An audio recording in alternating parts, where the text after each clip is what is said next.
لیلا، ہمارے پاس ٹائم نہیں ہے، ہم رویام کو ڈھونڈ رہے ہیں اور تم یہاں اس گھر میں آ کر چھپ گئی ہو۔ کیا یہ ہزر کا فلیٹ ہے؟ وہ اسے دیکھتے ہوئے سوال کرنے لگا، جبکہ وہ انہیں اپنے پیچھے آنے کا اشارہ کرتے ہوئے اسے بیڈ روم کی طرف لے کر گئی تھی، جہاں ایک بیڈ پر ہزر بندھا ہوا تھا۔ اس کے بیگ سے اس کی بیلٹ نکال کر اس نے ہزر کو بیڈ کے ساتھ بہت ہی بری طریقے سے باندھ کر رکھا ہوا تھا۔ میں اس کا پیچھا کرتے کرتے یہاں آئی تو یہاں گھر کے اندر داخل ہوتے ہی اس نے کسی کنگ نامی آدمی کو فون کر کے اس سے پوچھا تھا کہ رویام خیریت سے اس کے پاس پہنچا، اور پھر جب اسے میرے بارے میں پتا چلا تو اس کے بعد ہوشیاری دکھا کر اس نے اپنے فون کی اسکرین آف کر دی۔ فون لاک ہونے کی وجہ سے دوبارہ کھل ہی نہ سکا، ورنہ میں جان جاتی کہ آخر یہ کنگ نامی آدمی ہے کون۔ اس کا لاک کھولنا آسان نہیں ہے، ورنہ میں ہیکنگ سے ہی اسے کھول لیتی۔ اگر میرے پاس کمپیوٹر یا لیپ ٹاپ ہوتا تو میں فوراً ہی ساری ڈیٹیل نکال لیتی، لیکن افسوس کہ یہ آدمی میری سوچ سے تھوڑا زیادہ ہی چالاک نکلا۔ لیکن کوئی بات نہیں، ہوش میں آئے گا تو ہمیں بتا ہی دے گا۔ ویسے میں اس کے لیے سوپ بنا رہی ہوں، اسے مشروم کا سوپ کافی پسند ہے، وہ پرسکون انداز میں بولی۔ تو شارف نے اسے گھور کر دیکھا تھا۔ تمہارا دماغ خراب ہے لیلا، ہزر کو مشروم سے الرجی ہے، شارف نے جیسے اسے بہت پتے کی بات بتائی تھی۔ اور ریلی، تمہیں لگتا ہے کہ اس کی بیوی ہوتے ہوئے یہ بات مجھے پتا نہیں ہوگی؟ لیلا نے گھور کر اسے دیکھا تھا۔ اگر پتہ ہے تو تم ایسا کیوں کر رہی ہو؟ اس کی طبیعت خراب ہو جائے گی، سانس رک سکتی ہے اس کی، نہ جانے کیوں در کو اس پر ترس آیا تھا۔ مرے گا نہیں، فکر مت کرو، بیوہ نہیں ہوگی تمہاری دوست، ویسے بھی یہ مر بھی جائے تو مجھے افسوس نہیں ہوگا۔ میرا سوپ خراب نہ ہو جائے، میں چیک کر کے آتی ہوں، تب تک تم لوگ نظر رکھو اس پر، ہوش میں آئے تو مجھے انفارم کر دینا، وہ کہتے ہوئے کچن کی طرف چلی گئی تھی، جبکہ ہزر کے منہ پر اچانک شارف نے پانی پھینک دیا تھا۔ اتنی سردی میں اس طرح کی حرکتیں اچھی نہیں، شارف دھڑک نے اسے گھور کر کہا تھا۔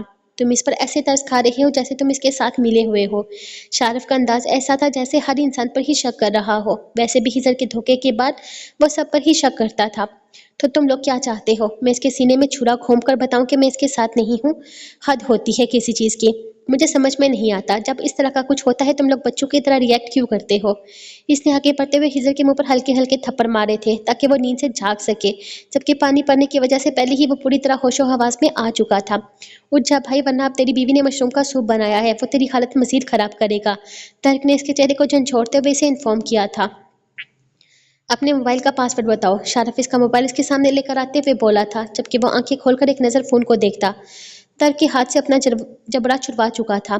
کھولو مجھے یہاں سے، اس نے غصے سے کہا تھا، جب تک فون کا پاس ورڈ نہیں بتاؤ گے تب تک کھولنا تو دور کی بات، سانس بھی نہیں لینے دیں گے۔ کم آن یار، ابھی تک تو ہم نے تمہارے ساتھ کچھ کیا ہی نہیں ہے، جتنا برا تم کر چکے ہو اس کے بعد تو تمہیں ان سب چیزوں سے کوئی مسئلہ ہونا ہی نہیں چاہیے۔ ویسے پاس ورڈ بتا دو، ورنہ پاس ورڈ تو ہم کسی اور طریقے سے بھی نکلوا لیں گے، لیکن اگر لیلا نے تمہیں مشروم کا سوپ پلا دیا تو اس کے بعد تمہاری کیا حالت ہوگی تم بہت اچھے طریقے سے جانتے ہو۔ اس نے دروازے سے داخل ہوتی ہوئی لیلا کی طرف اشارہ کیا تھا، جس کے ہاتھ میں ایک ٹرے تھا۔ ٹرے کے اوپر ایک بول تھا جس میں مشروم کا سوپ تھا، جو اس کی حالت خراب کرنے کے لیے کافی تھا۔ مجھے مشروم سے الرجی ہے، اس نے لیلا کو گھور کر بتایا تھا، جیسے وہ یہ بات بھول گئی ہو۔ کوئی بات نہیں، کبھی کبھی الرجک چیزیں ٹرائی کرنی چاہیے، اور میں نے تمہارے لیے بہت پیار سے سوپ بنایا ہے ہزر ڈارلنگ۔ ویسے میں جب سے دبئی کے ڈان بنے ہو میں نے تمہارے لیے کچھ بھی اسپیشل نہیں کیا، اسی بہانے دیکھو نا تمہارے لیے کچھ اسپیشل ہو گیا، یقیناً تمہیں پسند آیا ہوگا۔ اب تم یہ سوپ پیو گے یا پھر پاس ورڈ بتاؤ گے؟ وہ اس کے پاس آتے ہوئے بولی تھی۔ کھولو مجھے ورنہ، وہ غصے سے بولا تھا، جب اچانک ہی اس نے سوپ کا چمچہ بھر کر اس کے منہ میں ڈال دیا۔ اس سے پہلے کہ وہ سوپ کو باہر پھینک پاتا، شارف نے اس کی گردن کو اوپر کر کے زبردستی سے سوپ نکلنے پر مجبور کر دیا تھا۔ ترک تھوڑا سا پیچھے ہٹ گیا تھا، وہ ان لوگوں کے پرسنل میٹرز میں کبھی بھی نہیں بولتا تھا، اس وقت بھی اس کا کوئی ارادہ نہیں تھا، وہ صرف یہ جاننا چاہتا تھا کہ رویام کہاں ہے۔ موبائل کا پاس ورڈ بتاؤ گے یا پھر اور کھلاؤں؟ ہزر بیبی، لگتا ہے تمہیں میرے ہاتھ کا سوپ کچھ زیادہ ہی پسند آ گیا ہے، آئی تھنک تمہیں سارا ہی پی لینا چاہیے۔ وہ زبردستی اس کا منہ کھولتے ہوئے بڑے بڑے چمچ بھرتے ہوئے اس کے منہ میں ڈالنے لگی تھی، جبکہ جس طرح سے شارف نے اس کا چہرہ اوپر کی طرف اٹھایا ہوا تھا وہ نہ چاہتے ہوئے بھی اسے نکلنے پر مجبور تھا، لیکن اچانک ہی گردن میں کچھ اٹکنے کی وجہ سے اسے شدید کھانسی ہوئی تھی۔ ان دونوں نے اس پر ترس نہیں کھایا تھا، شدید کھانسی کی وجہ سے اس کی آنکھوں سے تیزی سے پانی بہنے لگا تھا۔ شارف کی طرف سے پڑنے والے زبردست مکوں نے اس کی حالت مزید خراب کر دی تھی، جب اچانک اس کے فون پر کنگ نامی آدمی کی کال آنے لگی۔ او واو، یہ تو تم نے نہیں بتایا، دیکھو تمہارے کنگ نے خود ہی کال کر دی، ہم خود ہی جان جائیں گے کہ کنگ کون ہے اور رویام اس کے پاس کیوں ہے۔ وہ اسے گھور کر کہتی، کال اٹینڈ کر کے اپنے کان سے لگا چکی تھی، ہیلو مسٹر کنگ، تم جو کوئی بھی ہو، رویام کو واپس صحیح سلامت یہاں بھیج دو، ورنہ تمہاری وہ حالت کروں گی جو تم زندگی پر یاد رکھو گے، سانس لینے کو ترسو گے۔ اگر ہمارے رومی پر ذرا سی بھی خراش آئی تو میں تمہاری حالت خراب کر دوں گی۔ میں تمہاری وہ حالت کروں گی کہ اپنی موت پر خود ہی بیٹھ کر رونے لگو گے۔ تم جانتے نہیں ہو، مجھے لیلا نام ہے میرا، ہڈیوں کا سرما بنانے میں ماہر ہوں میں۔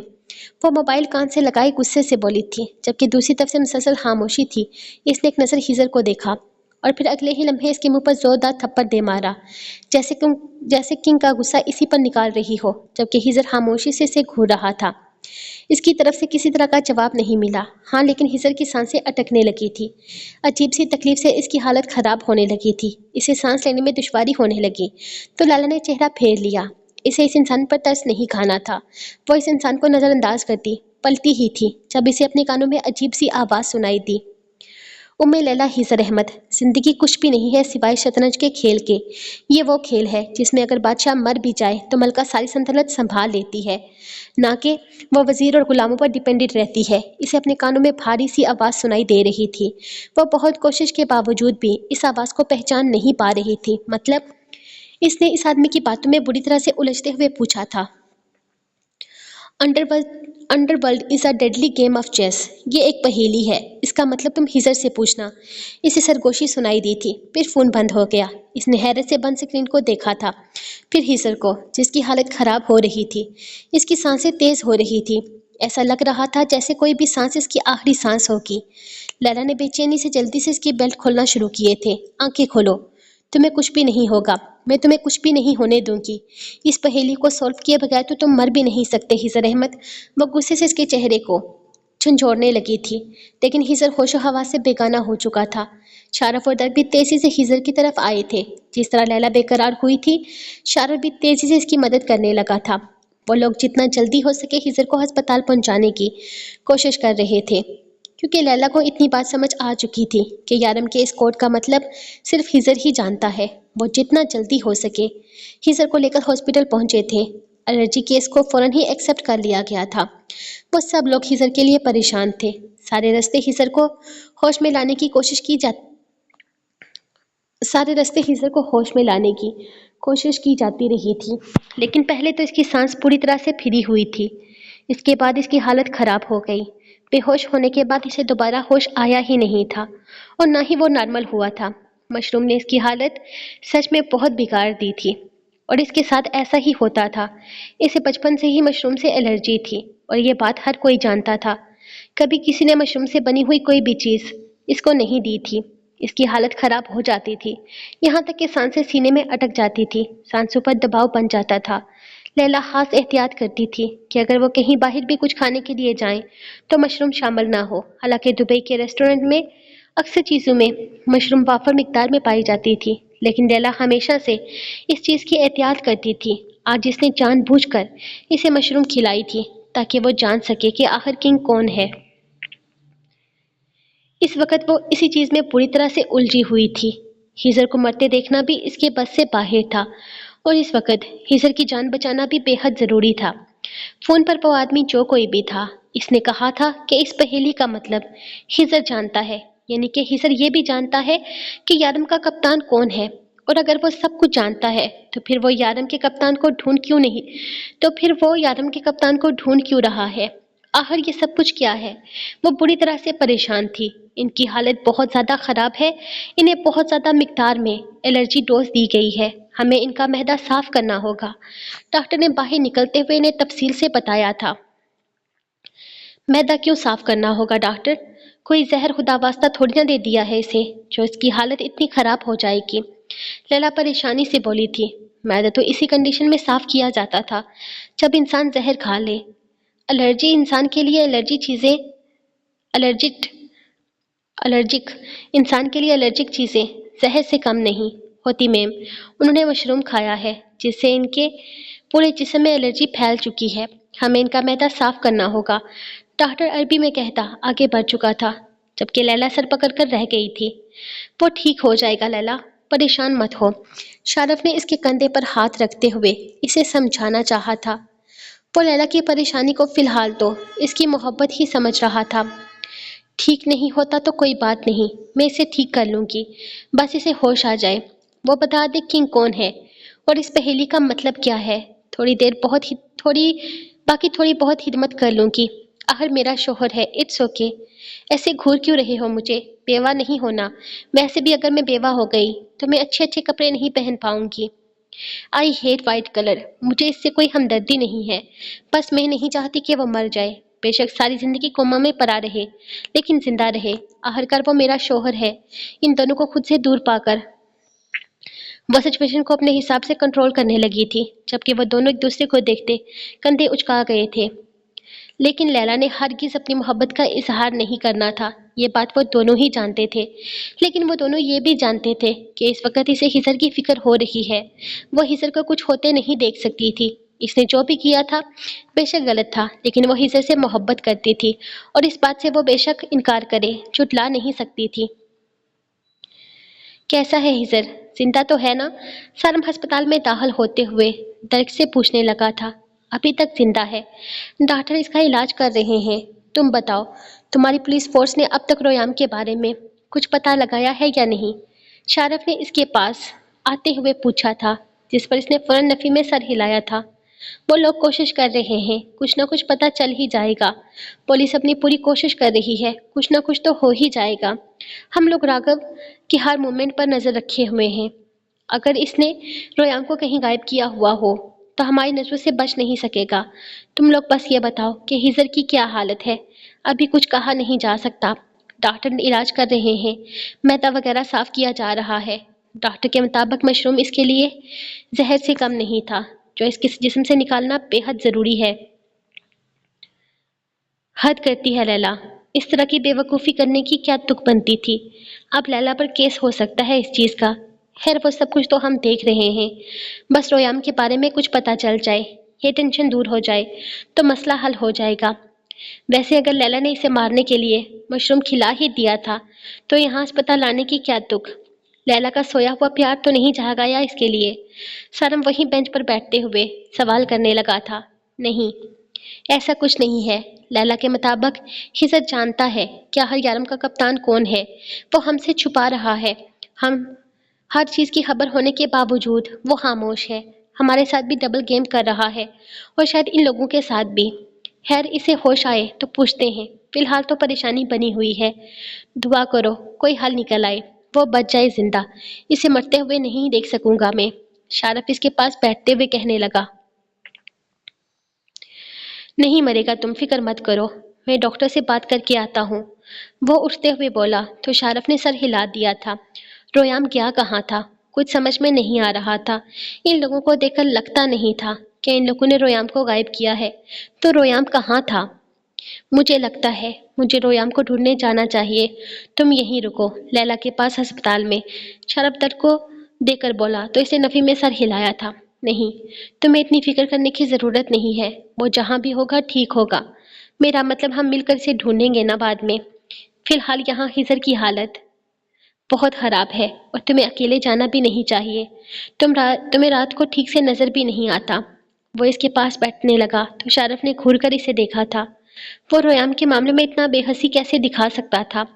اور پھر جس انداز میں اس نے بات کو پلٹا تھا، نہ چاہتے ہوئے بھی وہ درد پر دوبارہ شک کرنے پر مجبور ہو چکا تھا۔ ملے ہوئے ہو نہ تم ان لوگوں کے ساتھ، تمہارا انداز ہی بتا رہا ہے کہ کچھ گڑبڑ ہے۔ غصہ آ رہا تھا نا تمہیں؟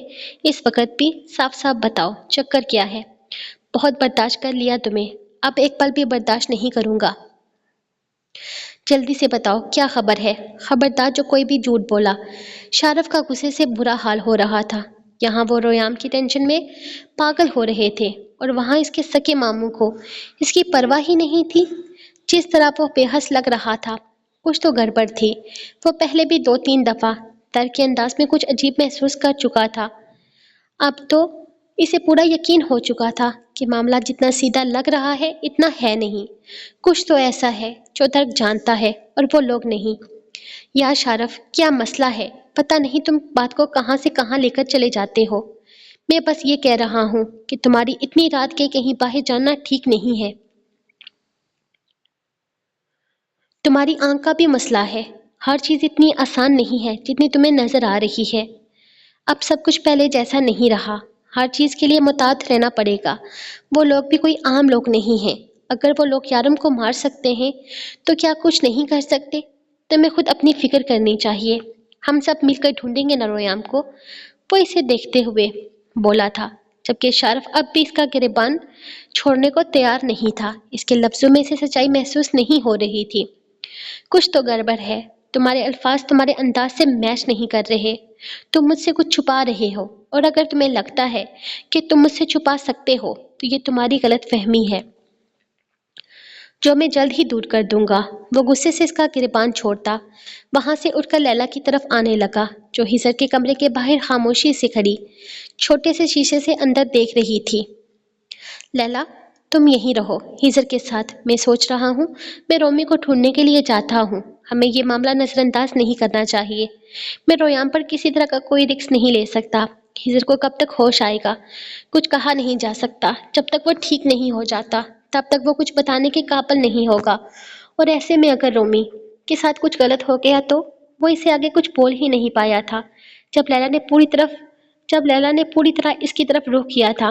ہاں ٹھیک ہے، تم جاؤ رومی کو ڈھونڈنے کے لیے، میں بھی تمہارے ساتھ آنا چاہتی ہوں، لیکن یہ نہ ہو کہ ہیزر کو ہوش میں آنے سے پہلے ہی وہ لوگ اسے کہیں پر غائب کر دیں۔ ہیزر بہت کچھ جانتا ہے شارف، مجھے نہیں لگتا کہ ہمیں ہیزر سے اپنی نظریں ہٹانی چاہیے۔ تم ایسا کرو، سارم اور درک کو اپنے ساتھ لے جاؤ، میں یہیں پر ہوں۔ ہر چیز کا خیال رکھو اور رویام کو ڈھونڈو جتنا ہو سکے جلدی۔ اللہ نہ کرے رومی کو کچھ بھی ہوا ہو، وہ ہمارے پاس روح اور یارم کی آخری نشانی ہے، اس پر ذرا سی بھی آنچ آئی تو میں برداشت نہیں کر پاؤں گی، وہ اسے دیکھتے ہوئے بولی تھی، جبکہ شارف نے محبت سے اسے تھام کر اپنے ساتھ لگایا تھا۔ اسے کچھ بھی نہیں ہوگا، میں اسے کچھ بھی نہیں ہونے دوں گا، تم ہیزر کے پاس رہو۔ یہ کمینہ جیسا بھی ہے، جو بھی ہے، اسے مرتے ہوئے دیکھنا میرے بس کی بات نہیں۔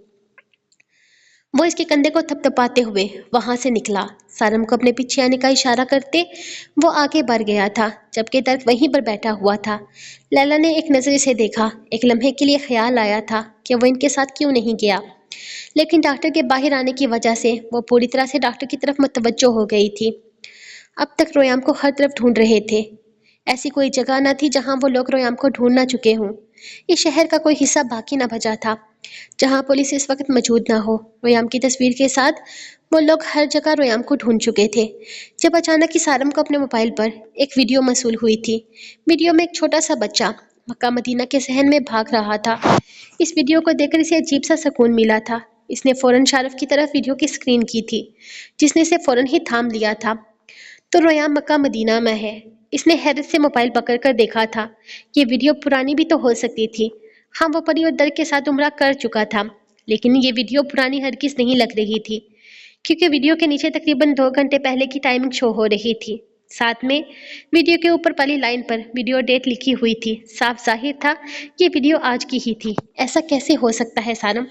اسے مکہ مدینہ لے کر کون گیا ہے؟ مکہ تو یہاں سے تقریباً 1-1.5 گھنٹے کے فاصلے پر ہے۔ وہ اسے دیکھتے ہوئے حیرت سے پوچھنے لگا تھا۔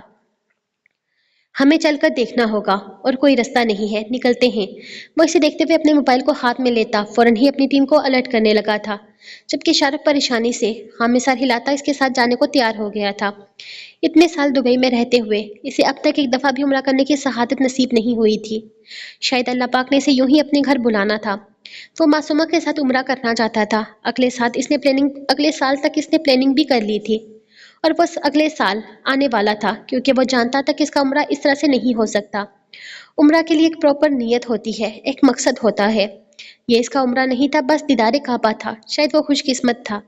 رویام کی خبر نے اس کے دل کو جھنجھوڑ دیا تھا۔ وہ کچھ لمحوں کے لیے سوچ میں ڈوبا رہا کہ بے شک اللہ نے اسے اپنے گھر کا دیدار کرنے کا موقع دیا ہے، مگر حقیقت میں وہ صرف ایک مسافر تھا، بغیر نیت کے،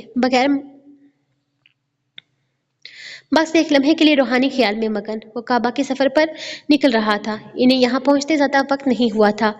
حرم شریف تک کے لیے بالکل 10 منٹ کے فاصلے پر بس نے انہیں اتارا تھا، جہاں سے انہیں حرم کی بڑی مینار نظر آ رہی تھی۔ دل پر ایک عجیب سی کیفیت طاری ہوئی تھی، کبھی کبھی خدا اس طرح بھی بلا لیتا ہے اپنے گھر میں۔ سارم اور شارف دونوں بیت اللہ کے طرف قدم بڑھا رہے تھے۔ ہر قدم کے ساتھ دل میں ایک عجیب سا سکون اور حیرت طاری ہو رہی تھی۔ کعبے کے سامنے کھڑے ہوتے ہی ایسا محسوس ہوا جیسے وقت رک گیا ہو،